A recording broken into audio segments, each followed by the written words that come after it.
DWIZ, programang sasakuhin ang iba't ibang isyu at mga balita. Karambola sa DWIZ. Tatalakayin, hihimayin at pagtatalunan ang iba't ibang mga isyu. Karambola sa DWIZ, programang pwede kang mag-reach pinakwenaw, pwede ka rin masran. At ngayon, narito na ang inyong mga karambulista at ang programa Karambola sa DWIZ. Karambola. Nag-iisa na naman ako, hindi ako sanay.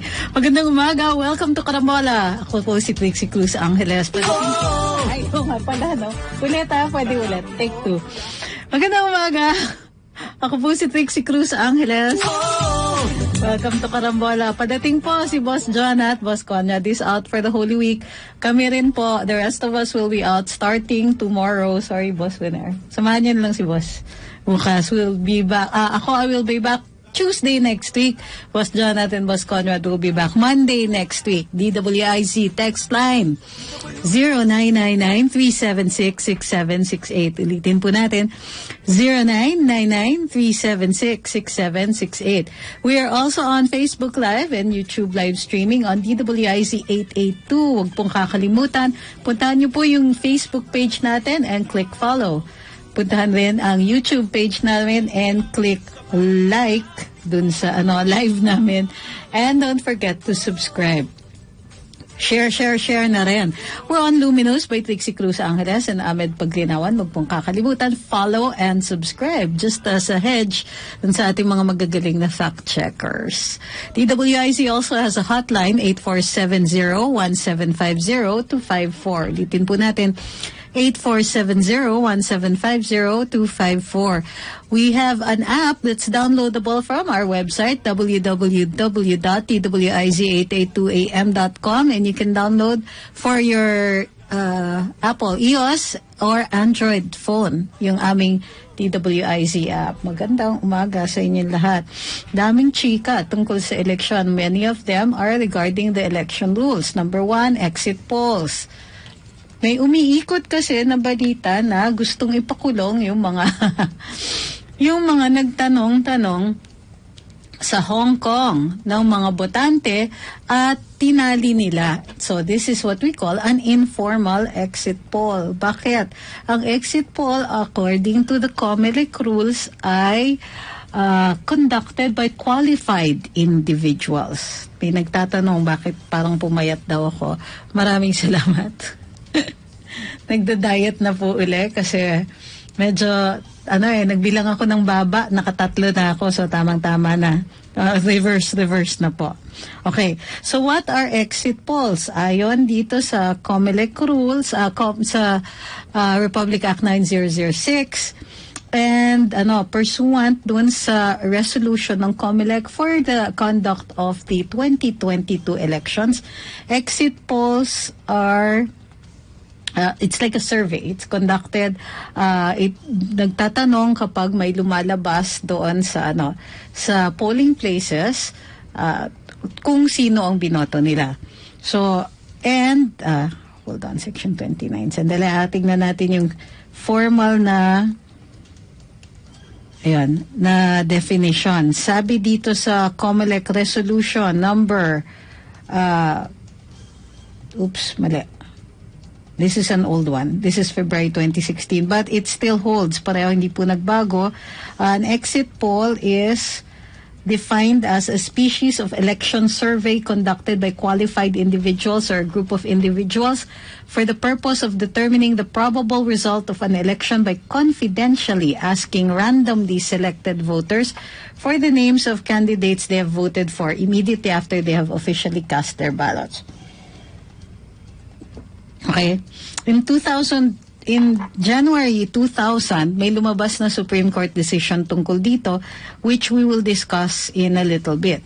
Ngayon, under the COMELEC resolution, ang exit polls can be conducted only as follows.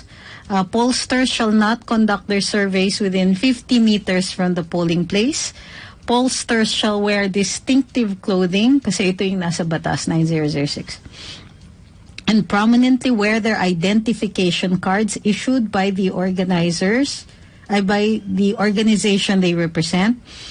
Pollsters shall inform the voters that they may refuse to answer, and the results of the exit polls may be announced after the closing of the polls on election day, and must identify the total number of respondents and the places where they were taken. Said announcement shall state that the same is unofficial and does not represent a trend. Okay.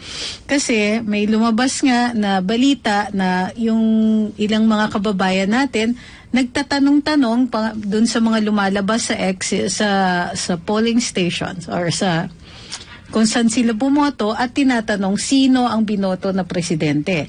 And they took an informal tally of that. So pinost ngayon ang Republic Act 9006, which says that yun nga, illegal kapag pag nag-announce ng mga exit poll results. Right? Is this illegal? In January 2000, naglabas ang Supreme Court ng decision saying that this was ABS-CBN suing the COMELEC. And ABS-CBN was conducting exactly that, an exit poll.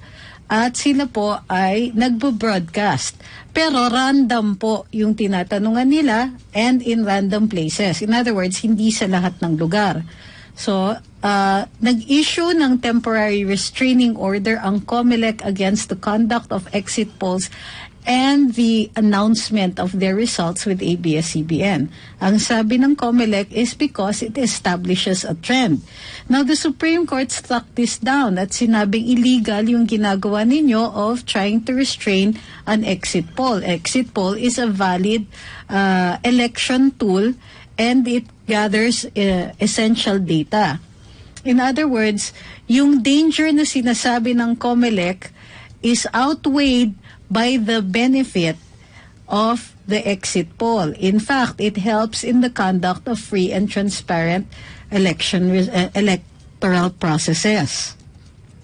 So what do we do? After the Supreme Court case came out, upholding exit polls, inaalaw ng COMELEC ang exit polls. Pero hindi pa rin nila inaalaw yung pag-announce. Hindi kasi kung nakikita doon sa decision ng Supreme Court that the announcement itself is disallowed. Sandali This is the case of ABS-CBN Broadcasting versus COMELEC, which was penned by Justice Panganiban. Okay. Sabi ng Supreme Court, exit polls results may be made public after the day of voting in regular elections. So, such being the case, they may be conducted. In other words, sinasabi ng court, okay, if you don't announce it right away, it's still okay. Ang sinasabi naman nila is in special elections, dun lang nagkakaroon ng trending at bandwagon effect and possible disruption of the elections. Oops, sorry, I was reading a separate opinion. My apologies. Separate opinion ni Justice Kapunan yan. Ulit. So, dun sa main opinion, wala pong nakalagay dun sa issue ng trending. Kumilit ba ng exit polling? So, sinabi ng Supreme Court that the concern with possible non-communicative effect of exit polls does not justify a total ban on them. Conceitedly, the Omnibus Election Code prohibits disruptive behavior around the polling centers. There's no showing that exit polls or the means to interview voters cause chaos in voting centers. Neither has there been evidence presented proving that the presence of exit poll reporters creates disorder. Dun sa trending, wala pa rin, no? The absolute ban, wala pa rin akong nakikita na nakalagay na it should be, it causes a trending. Walang, hindi po, tiniscuss exactly if the trending effect is what is being prevented. Therefore, ang sinasabi lang ng court is that hindi kasi naman they dealt with the violation of ballot secrecy. Sorry, medyo naguguluhan ako dito sa binasa kong itself. Sabi ng Supreme Court, in-uphold nila yung conduct of exit polls and therefore hindi pwedeng i-ban ng COMELEC. But can the COMELEC ban kapag hindi registered o hindi kinikilala yung mga tao na nagko-conduct ng informal na exit polls? And can the COMELEC ban the publication of those findings? Hindi po siya specifically answered here. Therefore, what we will presume is that the COMELEC's rules on the conduct of exit polls are the current rule. Meaning, kailangan magparehistro kayo, magpakilala kayo, kinikilala kayo ng COMELEC bilang exit pollsters. You must wear distinctive clothing. Hindi pwede within 50 meters of the polling place and so on. Pero wala pa pong sagot with regard to informal conduct of exit polls. Paano kung tanungan lang? Tayo, uy, ano yung ano mo doon? O, nag-conduct tayo ng informal tanungan among barkada. Here is my exit poll on my barkada. Of my barkada of 10 people, 8 voted for candidate X and 2 abstained from the presidential elections. I myself voted for candidate Y. So yun, can you publish that one? I think that it is possible because technically it's not even considered an exit poll. So, what is the answer? Ngayon, ano yung sagot? Pwede ba yung exit poll na ginawa ng mga taga Hong Kong or not? Ako, I would argue that yes, it is allowed as long as you are not, well, it's just an informal asking of each other. People can say no. People can, kumbaga, chikahan ito between friends. There is nothing in the Supreme Court decision that says it's disallowed or allowed. Although, ang sinasabi nila is that there should be an accreditation if the exit polls are going to be conducted officially. Okay. Sabi ni Fourth's Dry Fist. Sino ang mag-determine na kilala ang isang tao na mag-conduct ng exit polls? Any party line can be, and who will determine? The COMELEC po. Parati naman ganon. The conduct of elections is done by the COMELEC and therefore accreditation is done by COMELEC. So given na yun. Sabi ni Armando Lalog, it's not an exit poll. I think it's more of a survey. So regardless, because the definition of an exit poll is exactly that. It's a survey. So, what do we do? So, given the grayness, ako, wala namang prohibition eh. Hindi ka naman exit pollster. So, sabihin, you're just one person asking everybody who comes out, at sino binoto mo? Pwede namang humindi yung pagsagot ng tao. Pwede naman, and then, hindi ka naman ABS-CBN na ipapublicize nyo, or you have a network or anything like that. Bagong element kasi dito, yung social media. Does it constitute publication? Is this a kind of behavior that we can actually even regulate? Para sa akin, as long as it's a gray area, go lang. Let the COMELEC make the announcement and say, hindi ito pwede. Okay? Given that it's not exactly clear. Kasi ang sinasabi lang ng rules is that exit pollsters must be accredited, must wear distinctive clothing, must be 50 meters away, and can only divulge the results of the exit poll the day after the election itself. So, what is this? Do we count this as an exit poll? And please don't double speak and say it's a survey, because an exit poll is exactly that. It's a survey. So, is this kind of survey allowed? And how are you going to prevent informal conduct of these so-called surveys or exit polls? Sabi ni Timotea Umapas, Glenn Chong says, accounting of votes, not exit polls. Which I think is a good way to put it.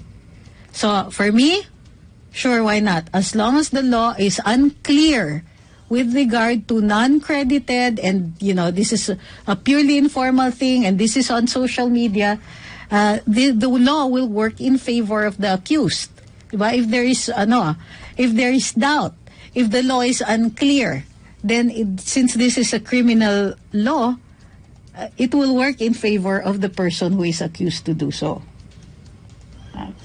So the answer is not clear, but for me, sure, why not? Huwag kayong manakot. I think the law should be read more in favor of allowing speech rather than disallowing it. Okay, ano pa yung ibang mga questions with regard to certain rules in the COMELEC? Kalimutan ko na yung iba, pero I interrupt this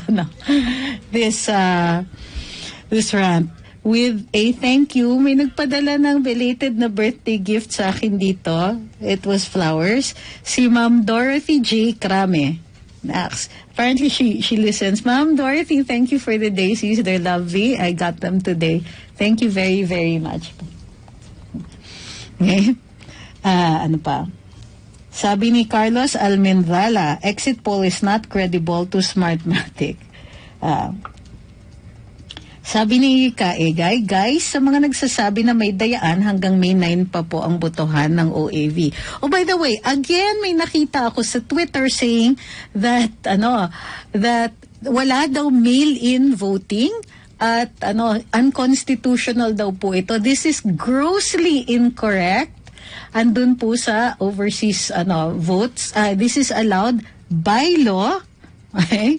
Uulitin ko lang po. This is allowed by law, hindi po illegal, hindi po unconstitutional. This is completely allowed by law. Okay? Wag pong how do you call this? Wag pong magkakalat ng fake news.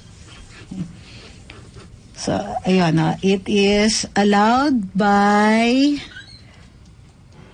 Republic Act 9189, which is an act providing for a system of overseas absentee voting by qualified citizens of the Philippines abroad, appropriating funds therefore, etc. And this was passed in 2003. A lot of the doubt, yung mga duda na lumalabas tungkol dun sa mail-in ballots or postal voting ay dahil dun sa nangyari, of course, in the US na allegedly yung pandaraya daw ay nagawa through the mail-in ballots. Now, we have been conducting the same kind of voting ever since, and meron pong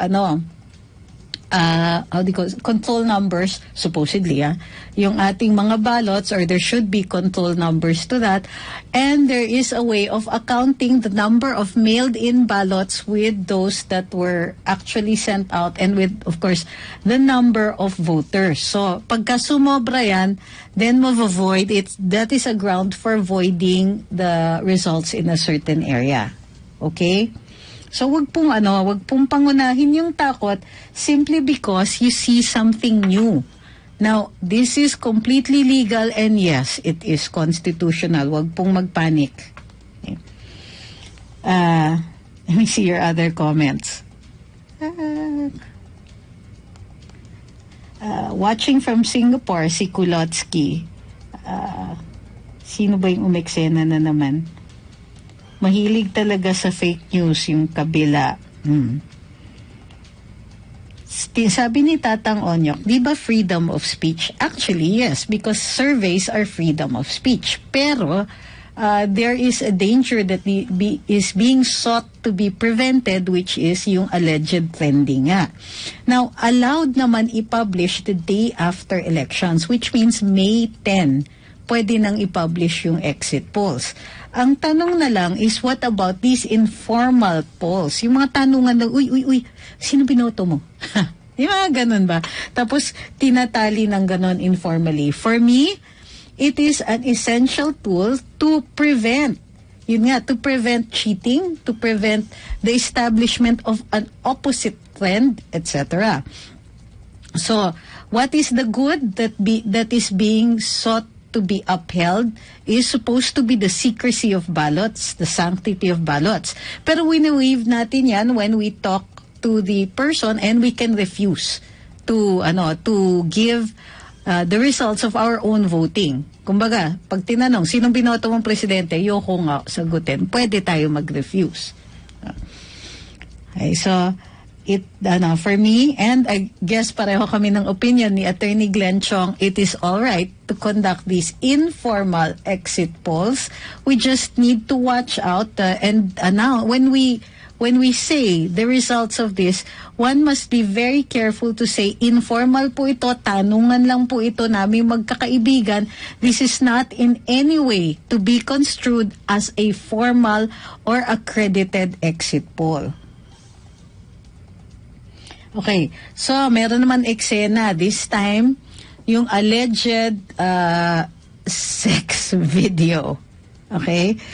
Now, this is the violation ng VAUSI kung sakasakali may may ex-boyfriend or whatever who upholds who uploads video or pictures of intimate moments with a former girlfriend or wife or so on.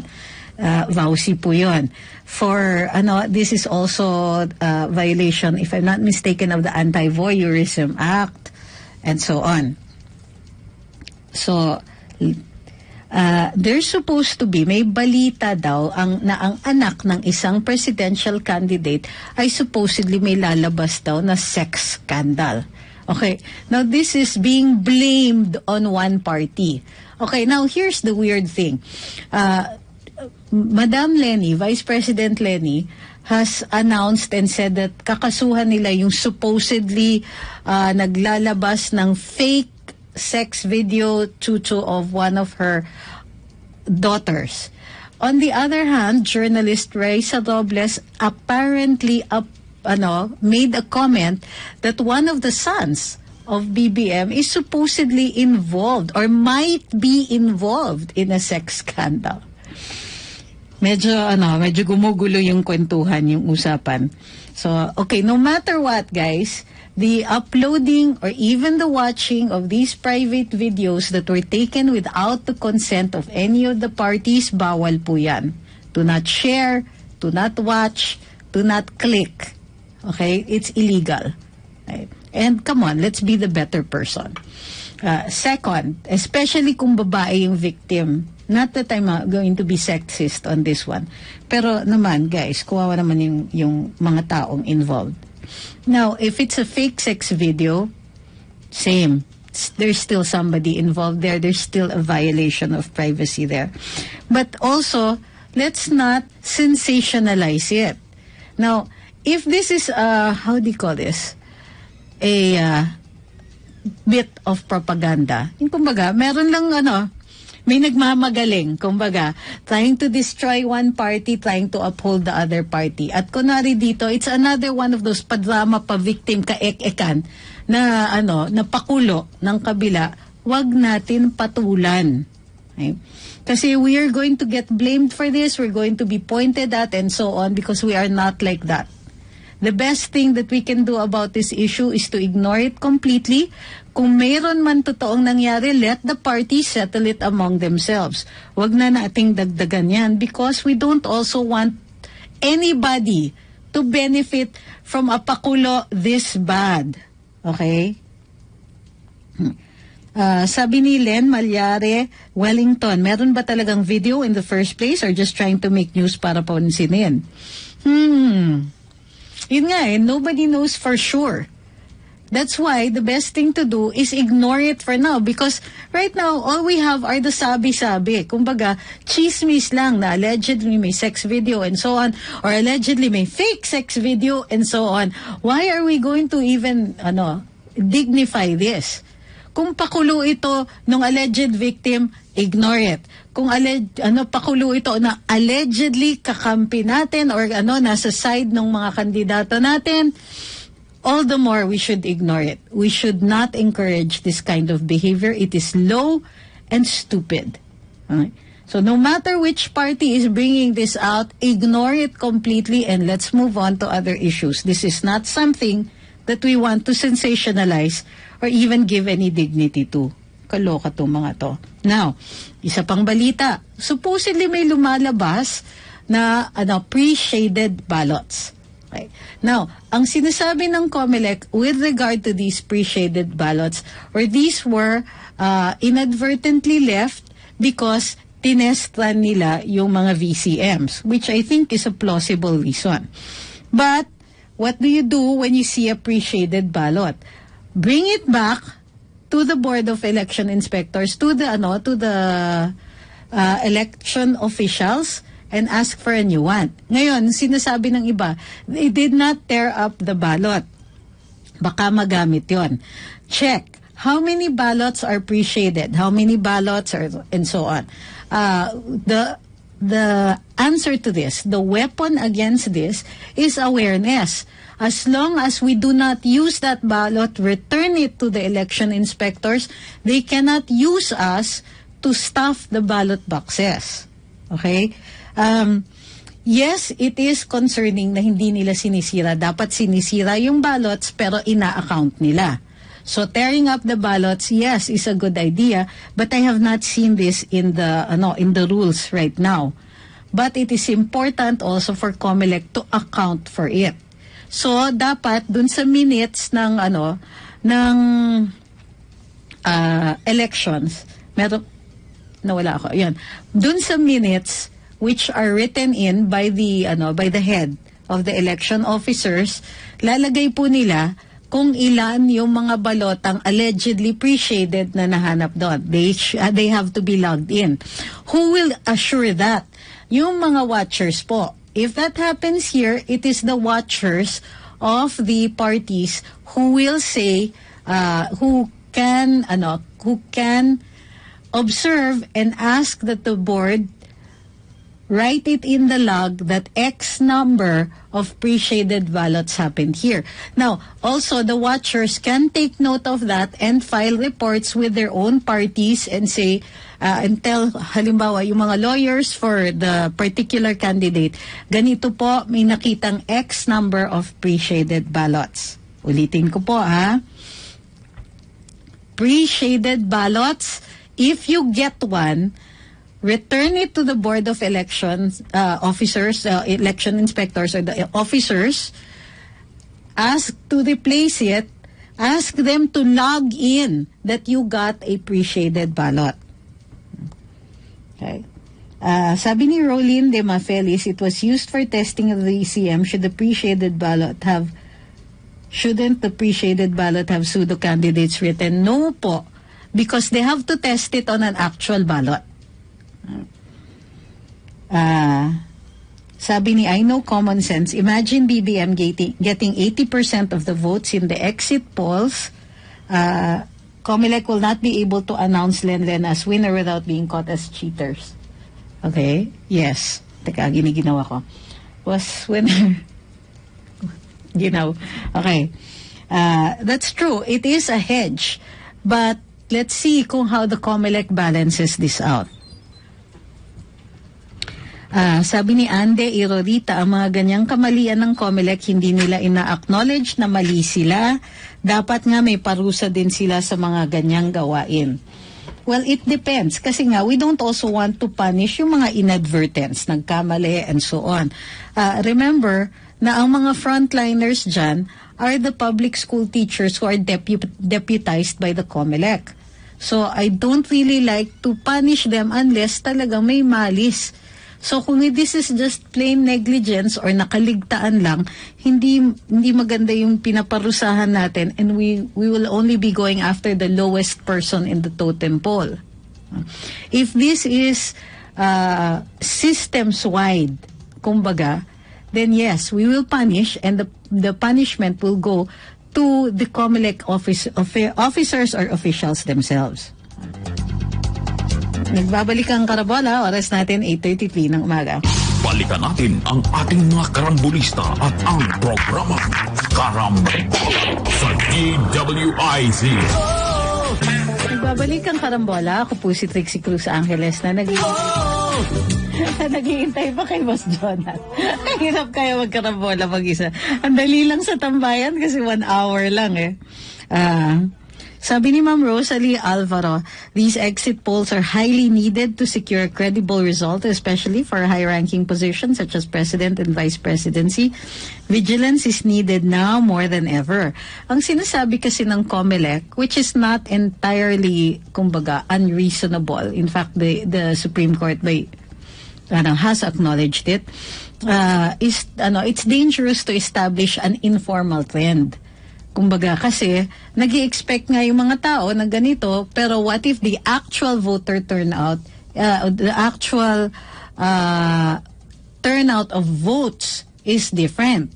Ngayon, ang masisiraan, I know that many of us automatically assume that the COMELEC is going to cheat. Let's not do that. The presumption is of regularity. The presumption is that the conduct of elections is regular and legal.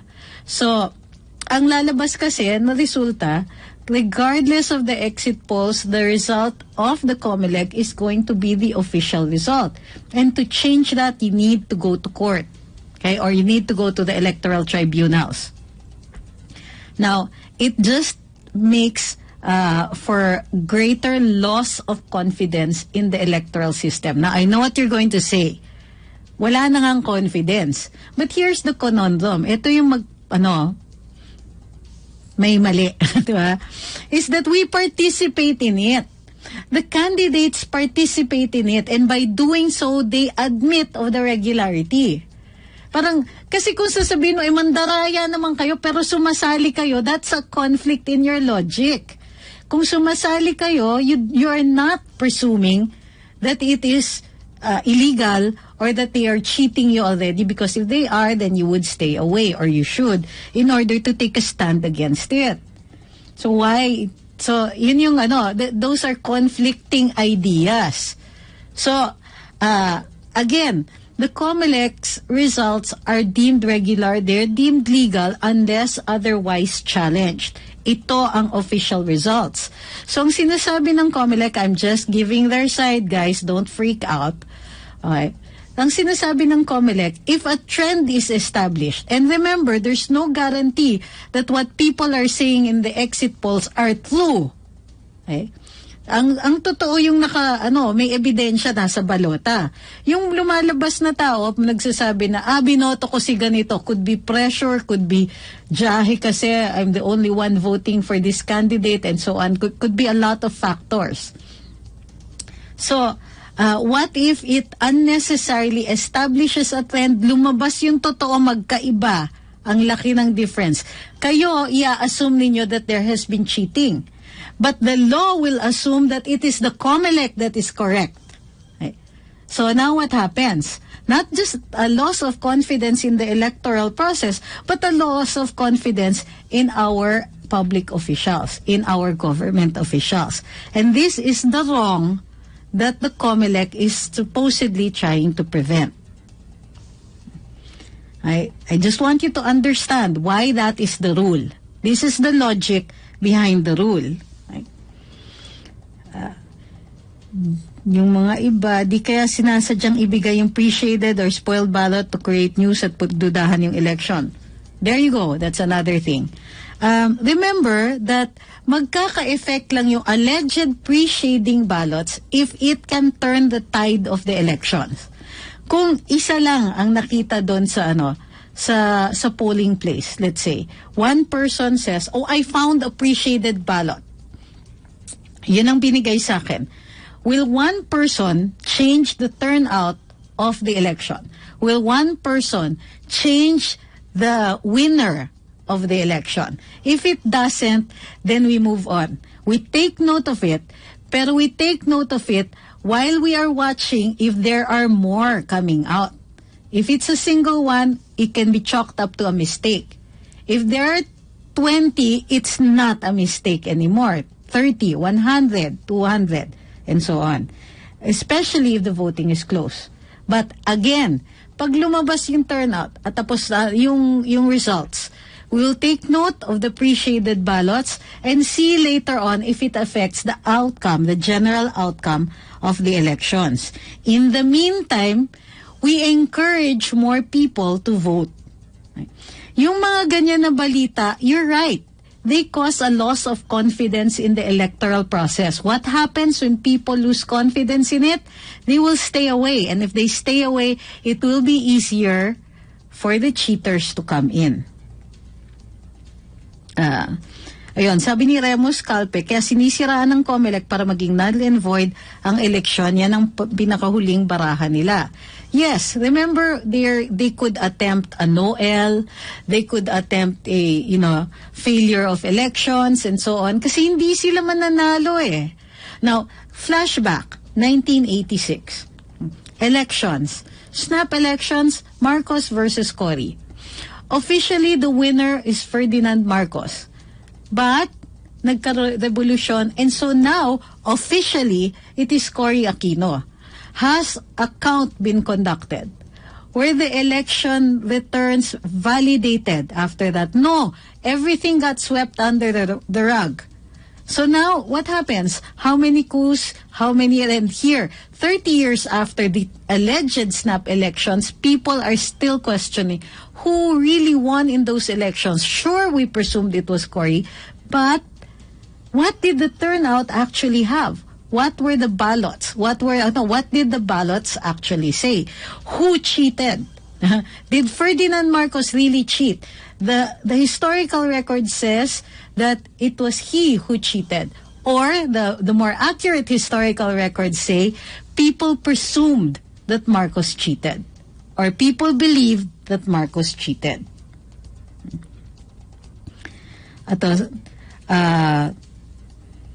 What could be the reason or reasons to declare failure of elections? Widespread violence, could be force majeure, etc. Any event that prevents people from going to the polls. Anong ingay ng mga pink at bias media? Shut up na kayo after elections dahil inidoro kayo sigurado. For now, sige tuloy lang kaartehan ninyo. Sabi ni Torotot. Okay. Well, for me kasi, okay lang maingay, but we don't ask each other to shut up. We take note of what they're saying, pwede nating kontrahin yon and pwede nating piliin kung saan natin sila kukontrahin. But we don't shut people up. That's the nature of free speech. Huwag tayong tumulad dun sa kanila na they keep trying to take down our Facebook account, social media accounts. Kakaloka yung mga ganyan. Sabi ni Ma'am Andrea Giong, ang sabi po ng Philippine Embassy sa Singapore ay nagkamali lang ng pagbibigay ng pre-shaded ballots. Una, bakit po may available pre-shaded ballots sa embassy? Okay. Second, ilan po ang mga pre-shaded ballots na yan? Pangatlo, hindi po kaya gagamitin ang mga pre-shaded ballots na yan ng pamalit sa hindi nga makakaboto. Yun nga po yung sinasabi natin eh. So what do we do? Okay, these questions are good. Of course, we're going to ask them. But what are we going to do? Magtatanong lang ba tayo and tell people, oy, may pre-shaded ballots doon. Ano kaya? Baka puro pandaraya na to. Pag sinabi natin yon, ano yung effect niyan? People will not go to the polls. People can cast aspersions and say, oh, hindi valid yung mga boto na yan. We can ask for widespread cheating kasi yung nangyari dyan because of this, and this. We don't even know. The presumption again is regularity. So, ang sinasabi ng Philippine Embassy dyan is what we presume to be regular unless somebody comes up with a contrary statement and providing evidence thereto. Until that happens, we can only controvert it or make it an issue. Sige. Pero in the absence of evidence, what are you going to do? Tell people not to go? Tell people tell people to doubt this? Bakit mandadaya yung leading candidate? Pakitanong nga. Diba? Why are you making people doubt the process? Take note of it, and this is what you do. Ask the officials to take note of it as well and to put it on record so that later on we can use that as evidence. Okay, Manuel Moco Yanggao says, Baklian says, wag naman puro English, di ko naiintindihan eh. Unfortunately, sir, bahagi din po ng freedom of speech ko ito, di ba? Na magsasalita ako in English, and yes, I'm using, ironically, the vernacular to explain this to you. I don't know what to tell you. I studied law and law is taught in English. So minsan pag ine-explain ko yung batas, wala talaga akong choice except to lapse into the English language. Pasensyahan nyo na lang po ako. Pero at times, you cannot, if you interrupt me, then I lose my entire train of thought and that's it. Goodbye. Sabi ni Alfonso Cortez, presumption of regularity, yes, but after challenge si Comelec, iakyat sa Supreme Court, hawakan ng anti-Marcos nga na. Why are you presuming that? Ilan ba ang anti-Marcos sa Supreme Court ngayon? Okay. Also, we cannot predict the outcome of a Supreme Court decision unless meron tayong talagang kinakapitan sa batas. This is my problem. Okay? We are so traumatized by previous election results. We always presume that we're going to be victims. Tama na yung pa-victim na yan. Okay? Please do not presume that your candidate is not going to address this. He's just going to let this happen because he didn't learn anything from 2016. Ba't ganyan kayo? Bakit todo depensa si Comelec Director Commissioner na di daw totoong exit poll sa overseas absentee voting? I want to hear what he actually said. I want to see the exact words that he used. Okay? Because as a matter of principle nga, hindi sang-ayon ng Comelec sa exit polls. Gayon pa man, natalo sila sa ABS-CBN versus Comelec.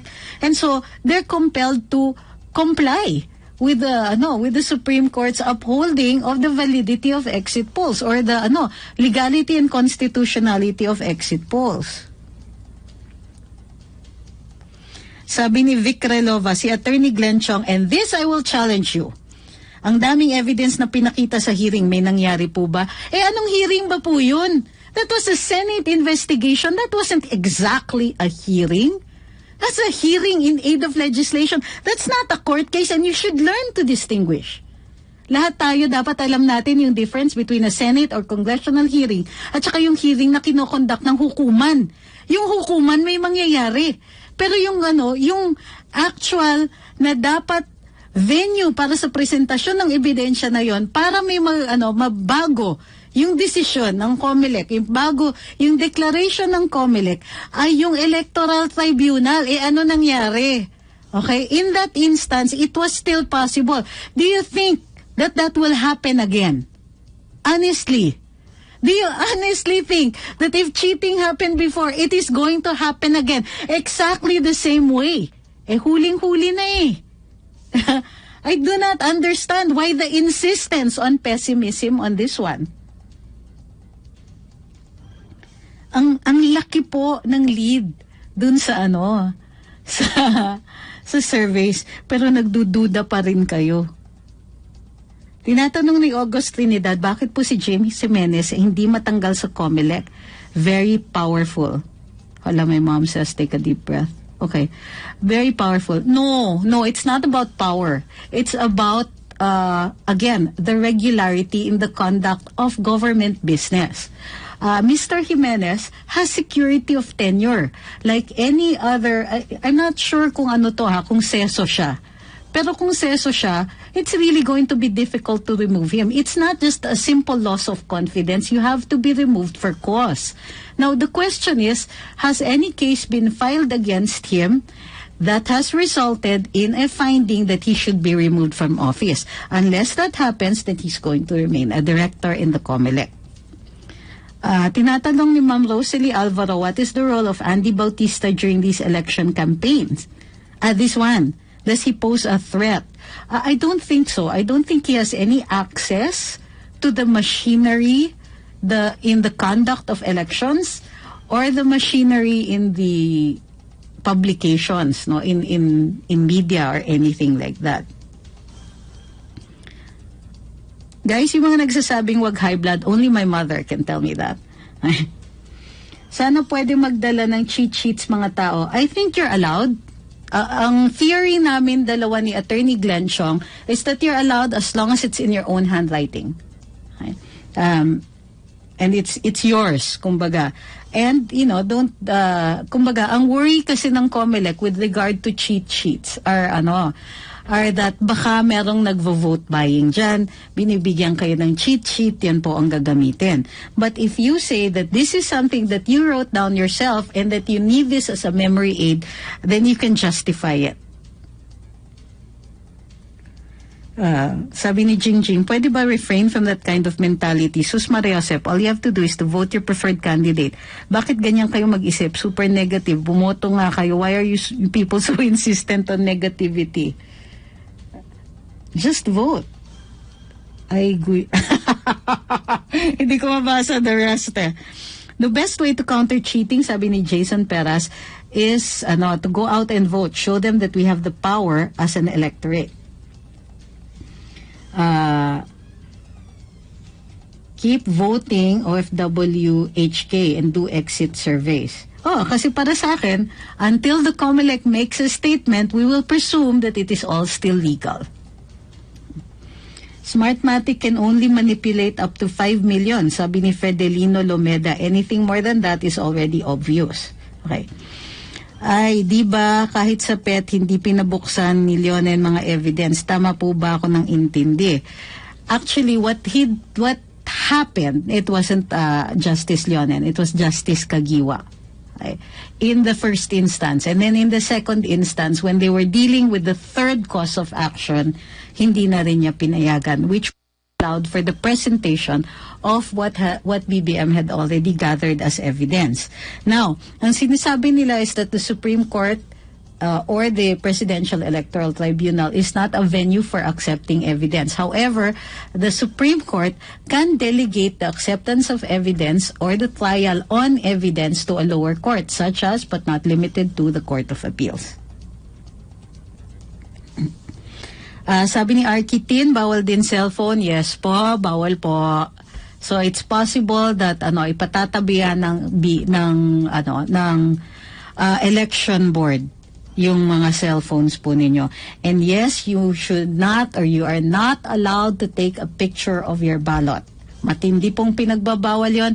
If you do not want to be removed from the polling place, please do not attempt to do that.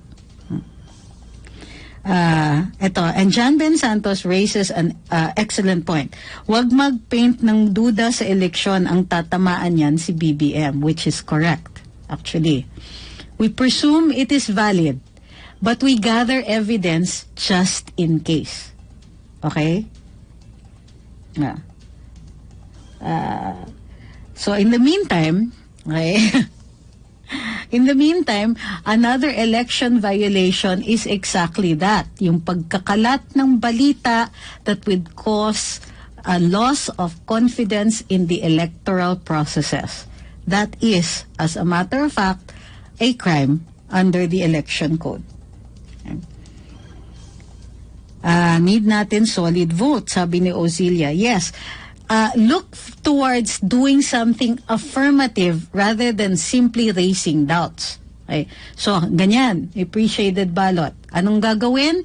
Pag nakatanggap, ask to have it changed, ask the board to take a note of it and include it in the log. Importante po yan.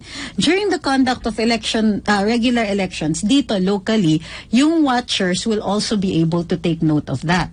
Okay? And pwede rin nilang bantayan yung election officers if they actually log it in. Okay. Ito, sabi ni Leonardo Ansag, sorry to tell them that this election is just a formality na lang. Second place na lang talaga ang pinaglalabanan nila Lenny, Isko. They already know the truth. Sabi ni Roel Robles, kung bawal, bakit sila Daniel Padilla dati nagpa-picture na kasama yung balota nila? It depends. Was it an official ballot? Was it an advertisement? Was it a ballot? Were they in the process of voting? And were they inside the polling booths? Yung ganyan pong mga salita, again, parang masyadong jaded. We don't really want to encourage this because for the first time, there seems to be some measure of control on the part of the majority. Sama-sama lang tayo bumoto kay President BB Marcos at Vice President Sara Duterte, sabi ni Ma'am Lydia Raganit. God bless the Philippines, mabuhay ang Pilipino. Sabi ni Mark Billones, pwede po bang magsuot ng plain red shirt sa May 9? I don't see anything wrong pag plain yung shirt. Okay? Single color. Kapag yung campaign colors na kasi posibleng masita kayo eh. Pero plain red, plain green, I don't see any issue. Plain white, plain black, plain pink, whatever. Plain, maybe. Yes. However, please ito yung balita na dapat sinasabi natin sa iba, wag magsusuot ng campaign shirts, wag and to be safe, yung campaign colors na yung kunwari red and green, posibleng masita. Kung plain lang siya, even then, posibleng masita. Pero plain red, plain green, I do not see an issue with this one. Plain pink, pwede rin. Plain yellow, pwede po yun. Pero not campaign shirts. Tandaan, it is a crime to be electioneering. Ang electioneering, unlawful electioneering sa ating Omnibus Election Code means na bawal mag-campaign on the day of elections, and especially bawal ang nangangampanya passively or actively sa polling places. Ito, sabi ni Ma'am Halan, tama ba yun, ma'am ba kayo? Dito sa Taiwan, sabi ng iba, away nila na yung bumoto maglagay sa machine. Ayaw. Okay. Please note na yes, it is possible na hindi po kayo yung mag-feed sa voting machine. Bakit? Na not all the overseas polling places have a VCM right away or have enough VCMs.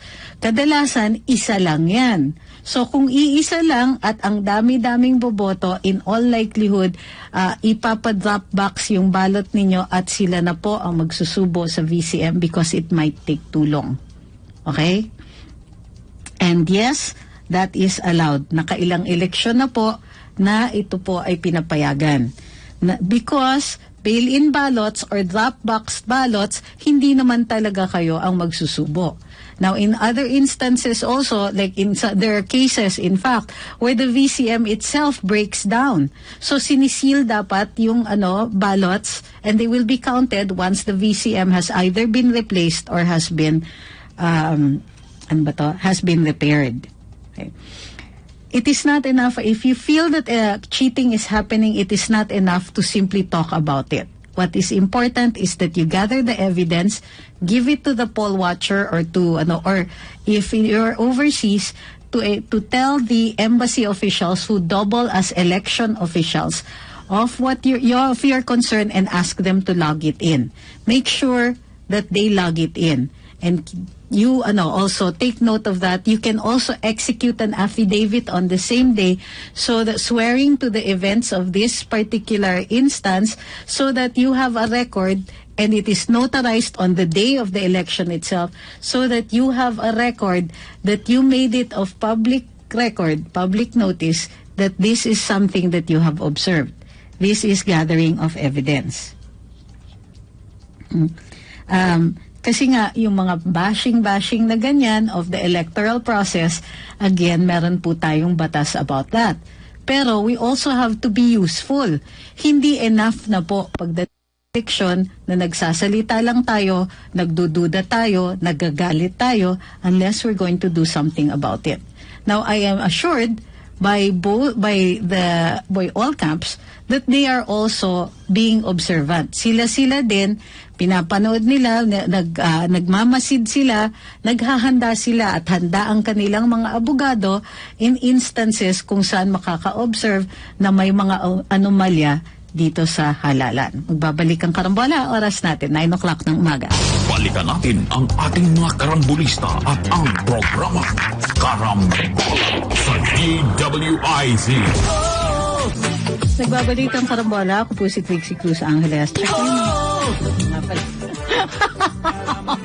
Nakailan na ako. Ako na yung nagkakamali. Ulit. Wow, welcome back to Karambola. Ako po si Trixie Cruz Angeles. Thank you. Okay.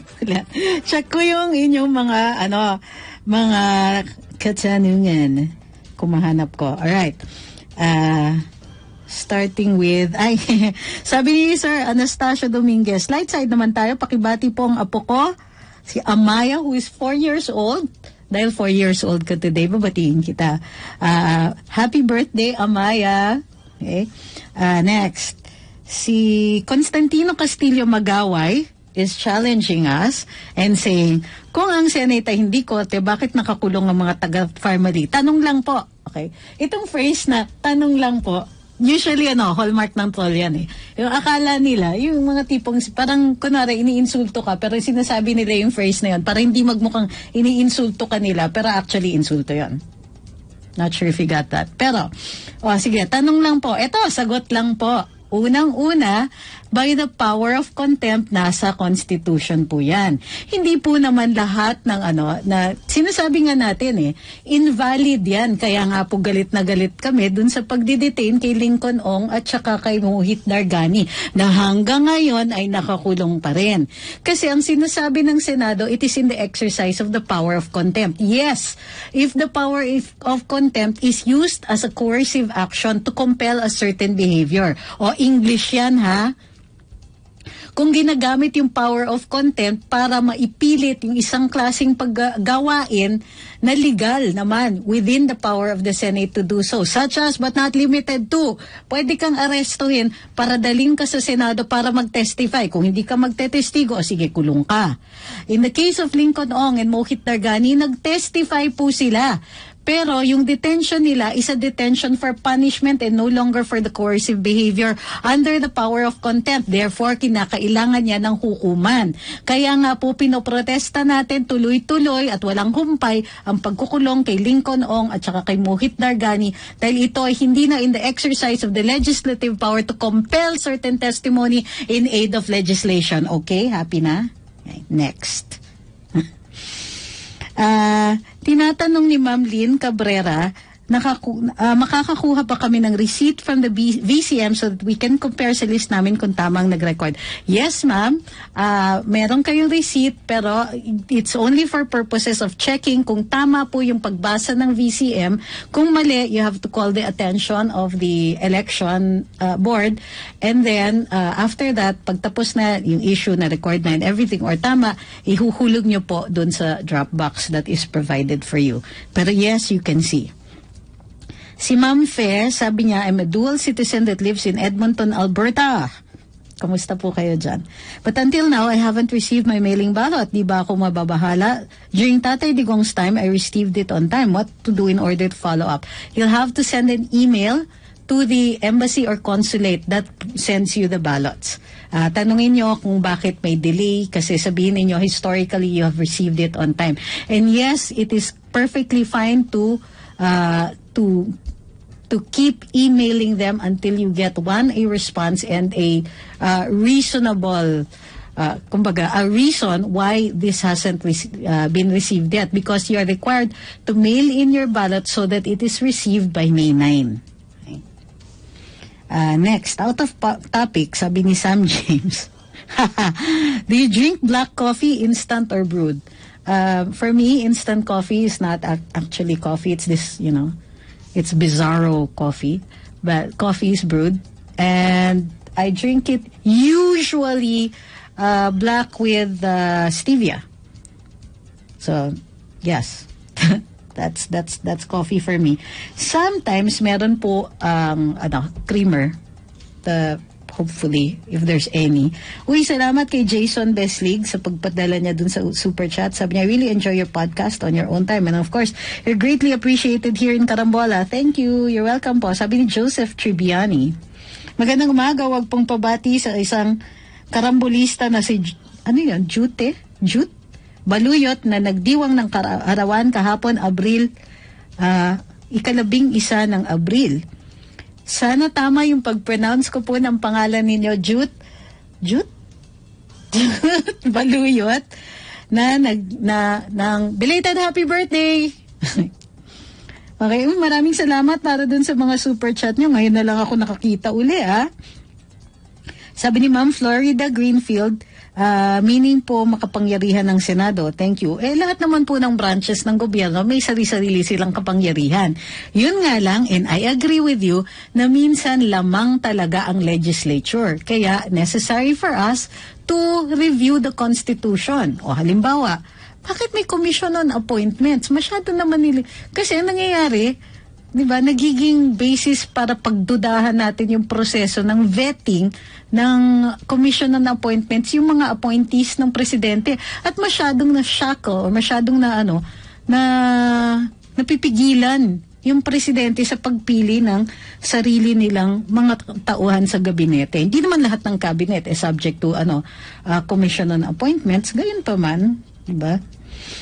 Tapos, ever since, kailan ba yun? Panahon ba ni Noynoy? O recently lang? Recently lang. Ito yatang panahon ni Presidente Digong. Aba, sikreto na po ang mga pangyayari pagka dun sa joint committees at saka sa commission on appointments. We can't even ask how the voting went. Diba? Tama kayo, makapangyarihan po sila. So it is time for us to take note and to check that. Maybe it's time talaga for a review of the Constitution on the powers of the legislature. Tinatanong ni Ma'am Kailin kung nakatry na ba ako ng coffee mushroom. Hindi pa po. That sounds interesting. Sabi ni HK Life Red Bike, magagalitin po ako, attorney. Ano po bang coffee nyo? At parang may calming effect. Ako pa ba yung kalmado ngayon? Kanina nasasabihan na ako ng nanay ko. Hi, Ma'am Annie! Nagpadala siya from Hong Kong ng super sticker. Sabi niya, try again. Sabi ni Florent Carlos Suba, hindi karambola ang show today kasi straight shot lang dahil nag-iisa ako. Good point. Asintado dapat, listening from Australia, si Ma'am Marie Coy. 2 types I know on stevia, natural sweetener and sweetener. I use the natural kind, not that I really care. Pero yun lang po kasi ang allowed dun sa diet ko Sabi ni Ma'am Pinay, wala naman pong ganyanan. I can only drink instant coffee. Brewed coffee will cause heart palpitations to me. Sometimes I even have to drink instant decaf. Oy, alam nyo Ma'am, ako, I had the same issues. Tapos sa kakakulit ko ng kape, wala, I just refused to give it up. Okay na siya. Hindi na ako na-agitate. Not even, hindi na nagpa-palpitations.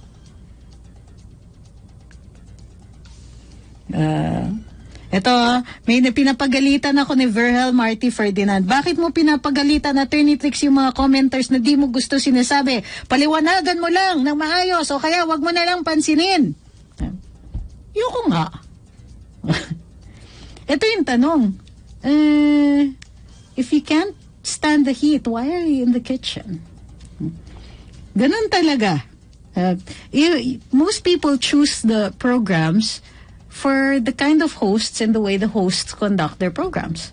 So if you enjoy it and if you like it, I'm happy that you're here. If not, then I'm also happy that you have a choice. Always you have a choice. Sabi ni Florentino Ramos, ang po bang iboboto naming senador? You have 12. You can vote for 12. Yung iba sa amin are voting for less para mas malaki yung chances nilang umangat. Nagsisimula na ang magsakripisyong dilawan, sabi ni Infested Jones. Uy, ano yan? Anong chika yan? Sabi ni Wylan Russell, Tatlong Maria, let me educate you daw po sa pag-handle ng show, sabi ni Wylan. Grabe, I love the sarcasm here. That's why I stay, actually. Kasi, yung kumbaga, yung sarcasm, kumalat na Tututo na lahat. Okay. Sabi ni Ma'am Marilyn Akot, you can try oatmeal creamer for your coffee. Sige po, susubukan ko yan. Not that I'll see if they have it on the, sa online. Hanap tayo. Sabi ni Cute ko, please don't forget to include in your votes. Okay, hindi ko na po babasahin for legal reasons. Pag matagal kang hindi nag-take ng coffee, ganun talaga epekto. Sabi ni Tian. Kaya tama si attorney, nag-take lang. Huwag niyo naman pagsabihan si Ma'am Pinay kung hindi na, may mga tao talaga na hindi kaya. Ako kasi, pinilit ko lang. Sabi, grabe kayo. Sabi ni Flavie Serafi, kung makapagalit ka kay attorney, kala mo naman binabayaran mo siya. Uy, huwag niyo naman masyadong pagalitan. Baka bago. So, para dun sa mga bago dito, hinay-hinay lang dun sa kumbaga, observe muna and then check out yung mga comments. Tingnan natin. Kasi welcome naman actually pag pinapangaralan ninyo ako. Pagka sinasabihan ako kunwari, ay mali, attorney ganito, tinatanggap naman namin yon, and we always, whether it is here on Karambola or on Luminous, pag mali kami, i-correct namin. Promise po yan. We always do that. Kahit binabash na ako ng kabila kasi, tanga kasi nagkamali, ganon. Mas tanga po ang hindi umaamin ng pagkakamali at hindi kinokorekt ang sarili. However, pag style na po ang pinag-uusapan, dyan tayo magtatalo. Sabi ni Mark Millones, attorney, kahit madalas po na malalalim yung mga English mo, at least po marami po ako natututunan sa inyo. Yan, kita niyo yan? Pero Mark, wala pa pong barya, aga-aga pa eh. Sabi ni Ma'am Annie, magpakaabo muna kayo bago nyo kayanin ang init ng kitchen ni attorney. Sabi ni Ma'am Annie. Si Ma'am Annie kasi veteranong abo na yan eh. Nakakailang beses na kay attorney Ahmed. Ako lalab ko kayo. Sabi ni Francis Cayetano, pag nag-English si attorney, napapa-dictionary kami, minusya. Uy, at least marunong na kayo mag-spell ng minusya, tignan nyo. Sabi ni Sam Espera, exam results will be out na ba today? Yun yung dinig ko. Unless nagkakamali po ako, inaabang-abangan ko din. And congratulations dun sa lahat ng papasa. I hope it's going to be a great ride for you guys. Sabi ni Gabriel Cristobal, you're doing just fine. We're on the exact same wavelength.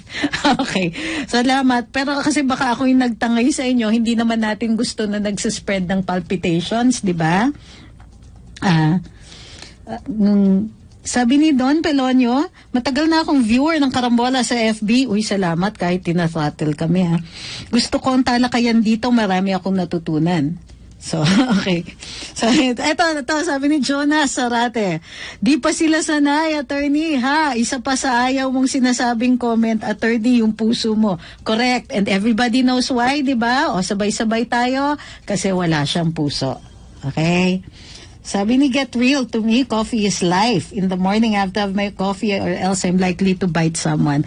Ako, hindi naman ako nangangagat kapag wala akong kape. Pero, makulit talaga ako, yung mga tipong fini-fill in ko yung gaps where normally umiinom ako ng kape. Ayun. Huwag niyong kalimutan guys, Marcoleta, Cadon Roque. O yung tatlong yan pwede ko sabihin. Kung ganyan ka ba ng ganyan, di mo dinaanan sa init ng ulong mga kulit, everybody happy, sabi ni anak ng sultan. Kung ganyan ka ba ng ganyan, hindi mo din nadaan sa init ng ulong mga makukulit, everybody happy, sabi ni anak ng sultan. Hindi ko nag-gets yung sinasabi mo. Na gusto mo everybody happy. Hindi ko naman gusto na everybody happy eh. Kasi hindi necessarily happy yung pipilitin mo sila mag-isip. Minsan, meron talagang spikes of emotion. Kung papansinin ninyo and this is a communications lesson. Kung papansinin ninyo, online, sino yung mga nagiging sikat? People who spike their posts with emotion. Sometimes the emotion is caused by humor. Biglang natatawa, yung sobrang hagalpak, they want more. Okay, may high yung pagtatawa. Yung iba, yung galit, spikes of emotion. So yung makikita nyo, minsan, nagmumura lang. Ang dami-daming followers. Minsan, jowa-jowa lang dyan sa YouTube. Daming followers. It's not necessarily about thinking sometimes eh. So in order for some people to get what you are thinking, you have to spike it. Sometimes it's with emotion. So, yeah. Sometimes it's necessary para bumaon sa isip ng ibang tao. Okay? Uy, maraming salamat kay Attorney Lolibet Medrano. Classmate ko to ng law school eh. Parati siya nanonood. So, ay pinapaalala ng nanay ko na wag niyo daw po kakalimutan si Gibo. Nga naman, unang-una kong interview si Sec Gibo Chodoro. Plus, this guy has a heart. He's super smart. Yung capability niya plus yung kanyang expertise is in areas of law that most people will not be able to discuss without causing brain bleeds all over. But it is necessary na makapaglagay tayo sa Senado ng mga taong nakakaintindi ng pasikot-sikot ng batas na bihirang napapag-aralan o bihirang na i-discuss in public. So, posible marami po nagka-practice ng corporate law, pero kukunti lang ni nadadala natin sa Senado para i-review at tignan kung hindi ba tayo nalalamangan na or kailangan na ng tulong ang ating mga negosyante.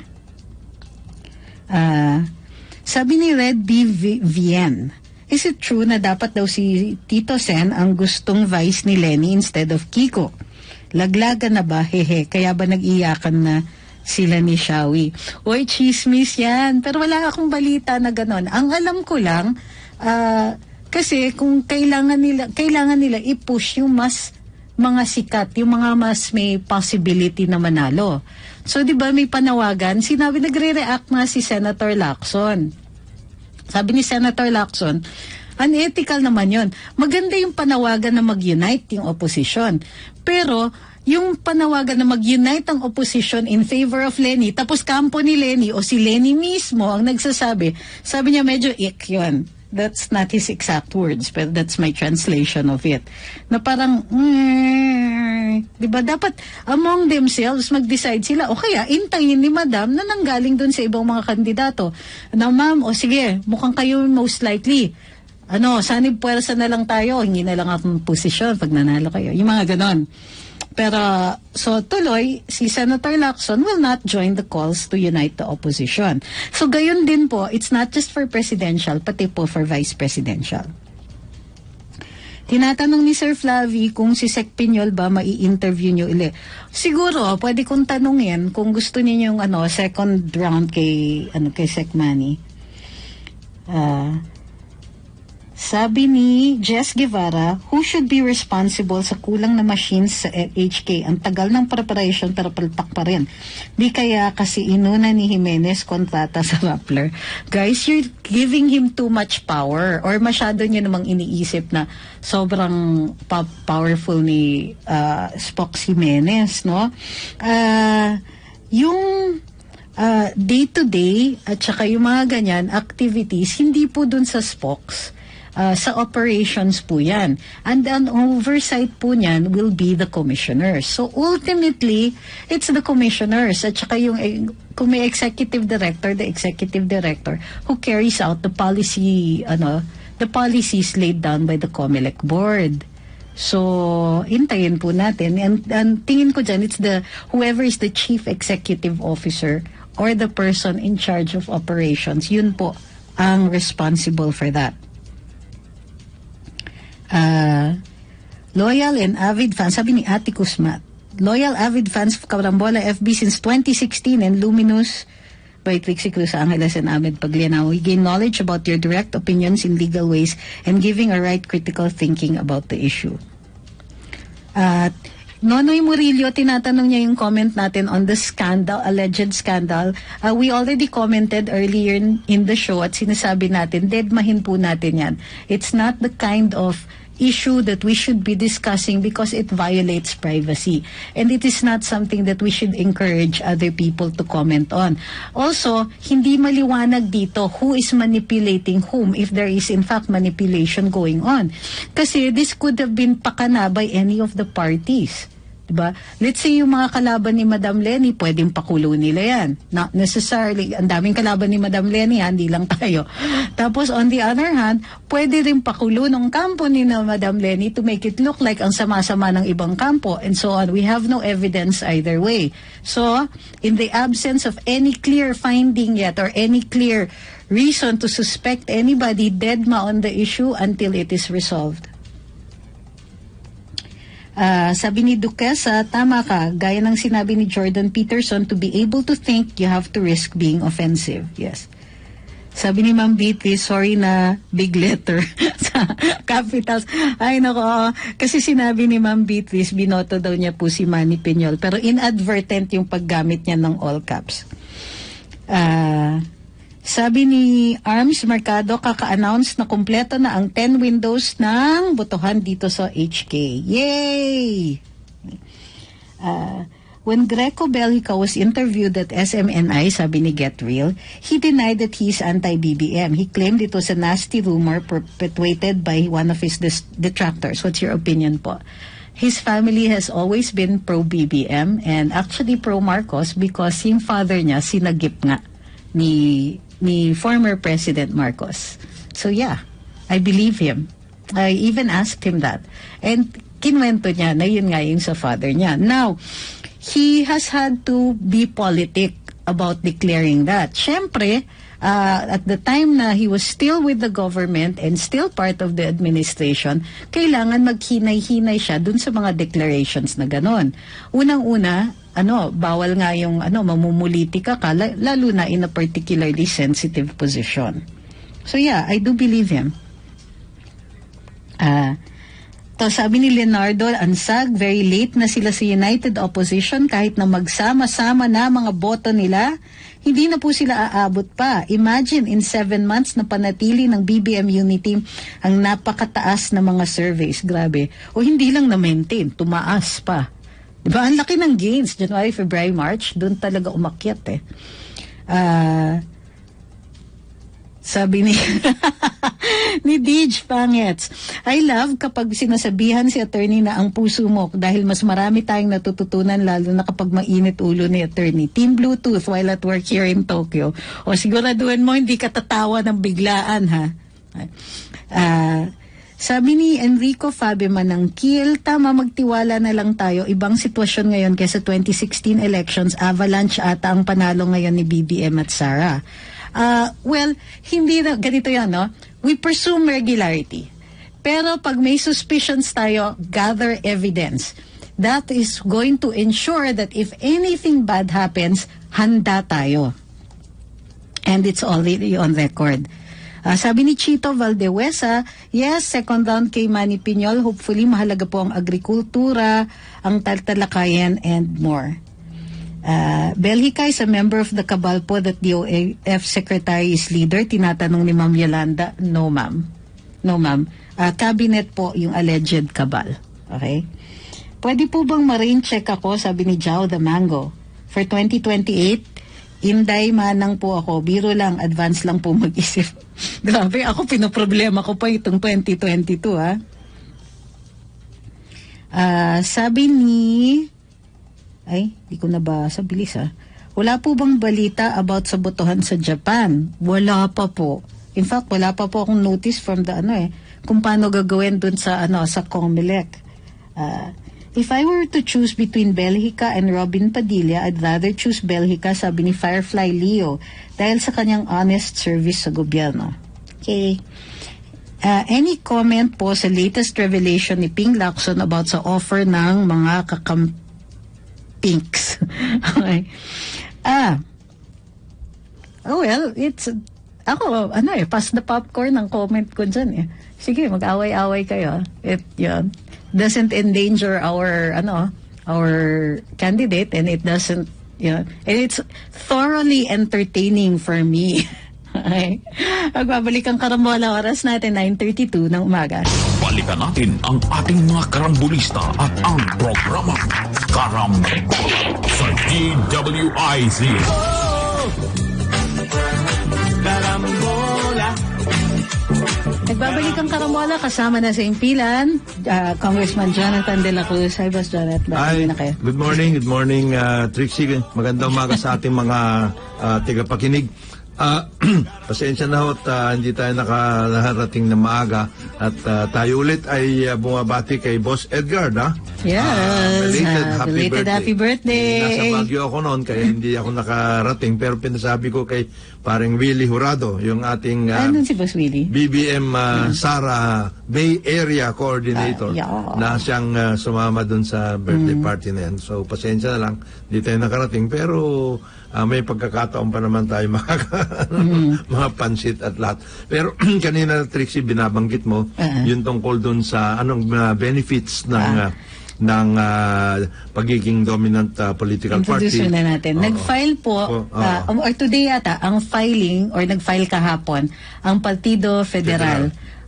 Whose standard bearer right now is BBM. Yes. Nag-file sila to be recognized by the COMELEC as the majority dominant party or minority dominant party. So ano po yung benefits nun? Well, itong pagiging recognized ng COMELEC na dominant majority party or minority party, sila yung mabibigyan ng kopya ng mga election returns at the level of the precincts, no?